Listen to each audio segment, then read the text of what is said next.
Општината, Државниот пазарен инспекторат, Министерството за внатрешни работи и Министерството за економија, кое во два наврати во 2021 и 2023 година издало лиценца за работа на дискотеката Пулс во Кочани, се институциите кои морале да согледаат и евидентираат одредени неправилности.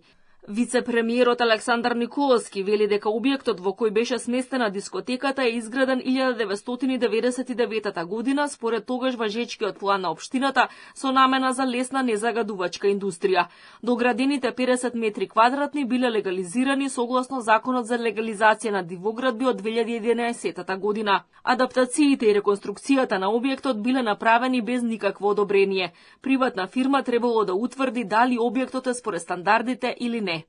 Ставен е печат од одредено лице, да не одам понатака во детали, кое што или не видело што се случува таму, па на слепо ставило потпис и печат, или видело, ама го игнорирало тоа.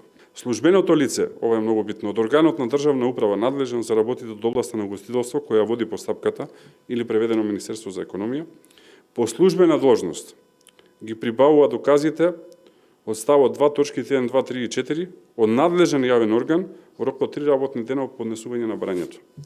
Што значи дека сите овие документи се прибавуваат од страна на Министерството за економија по службена должност. Одземени 97 лиценци за работа во градежништвото. Вице-премиерот и министер за транспорт Александар Николовски вели дека вонредните контроли покажале дека дури 15% од фирмите кои поседуваат легални А и Б лиценци за изведувачи на градба од прва и втора категорија, надзор, ревизија, изработка на урбанистички планови и управители за одржување на објекти, не ги исполнуваат условите за работа. Досега Министерството за транспорт исконтролирало 643 од 1100 издадени лиценци согласно Законот за градење и Законот за урбанистичко планирање. На 13 правни лица одземена им е лиценцата за А изведувач на градби, на 34 правни лица одземена им е лиценцата за Б изведувач на градби, на 2 правни лица одземена им е лиценцата за А надзор на градба, на 6 правни лица одземена им е лиценцата за Б надзор на градба, 3 правни лица за А проектирање на градби, 20 правни лица Б проектирање на градби, 2 правни лица Б ревизија на проектна документација,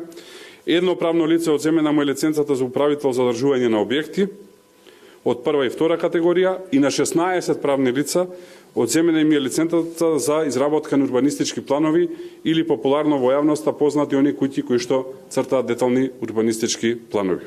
Контроли ќе има и кај превозниците во патниот сообраќај. Владата најавува ревизија на сите издадени лиценци по кој било основ во Македонија. Вице-премиерот Николовски алармира дека законите се контрадикторни, се исклучуваат еден со друг и оставаат голем простор на совеста на компаниите кои добиваат лиценци. Затоа се подготвуваат измени во многу закони кои ја уредуваат проблематиката на лиценците, а планирано е редовни контроли да се вршат барем на секои 6 месеци.